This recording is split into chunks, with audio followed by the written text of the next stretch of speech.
చెడు వ్యసనాలకు బానిసై కార్ల దొంగతనాలకు పాల్పడిన వ్యక్తిని పలమనేరు పోలీసులు అరెస్ట్ చేశారు. డీఎస్పీ ప్రభాకర్ కథనం మేరకు పలమనేరు పట్టణానికి చెందిన సుబ్బన్న జోయల్ ట్రావెలింగ్ ఏజెంట్గా పనిచేస్తూ కార్ ఓనర్లతో పరిచయాలు పెంచుకున్నాడు. ఓనర్లకు నెలకు కొంత డబ్బులు ఇస్తూ వారి వాహనాలను బాడుగకు పంపేవాడు.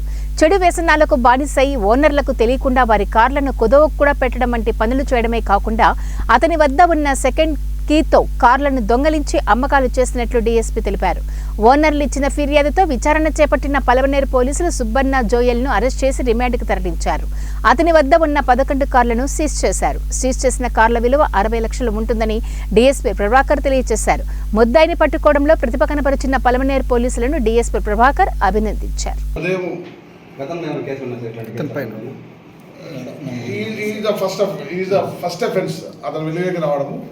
అంతకుముందు ట్రావెలింగ్ ఏజెన్సీ 2-3 సంవత్సరాలు బతికినాడు. బట్ అతని బ్యాడ్ హ్యాబిట్స్కు అతని వచ్చే ఆదాయం నీరు కాక ఈ విధంగా దొంగతనాలకు పాల్పడ్డాడు. ఒక్కడే అతను ఈ 11 ఈ కార్లు దొంగ చేయడానికి మెయిన్ కారణం ఏదేమంటే ఈ కార్లు ఏవైతే ఉన్నాయో వాళ్ళు అతని దగ్గర అంతమంది ట్రావెల్స్లో పెట్టాడు. అతను డబుల్ కీ చేయించుకొని పెట్టుకున్నాడు. డబుల్ కీ ఉండడం వల్ల ఆ కార్ ఎక్కడ పార్క్ చేస్తాడు, ఎక్కడ ఇది పూర్తి ఐడియా ఉంది.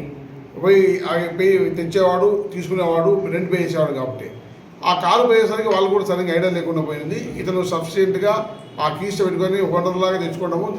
ఆ తర్వాత ట్రావెలర్ కాబట్టి ఆ కుదువ పెట్టుకునే వాళ్ళు కూడా హ్యాపీగా సరే ట్రావెల్ ఏజెన్సీ కుదువ పెట్టి నార్మల్ థింగ్స్లో కుదువ పెట్టుకున్నారు. దొంగతనం చేసిన పనులు కూడా రికవరీ అయిపోయినాయి. మొత్తం 6 వెహికల్స్ రికవరీ. అన్ని కార్లు రికవరీ అయిపోయినాయి. 6 కార్లు రికవరీ. బయట కూడా ఉన్నాయి. బయట తిరుపతి తెచ్చుకునే వెహికల్స్ ఉన్నాయి, చిత్తూరు తెచ్చిన వెహికల్స్ ఉన్నాయి, పాకాల వెహికల్స్ ఉన్నాయి. బయట కూడా లేదు. పులివర్తి నాన్నగారి కారు ఏం లేదు. ప్రచారతం లేదండి. మీకు ఇందాక చూసారు కదా, మొత్తం వెహికల్స్ అక్కడ ఉన్నాయి. ప్రచారతాలు ఏం పెట్టలేదు.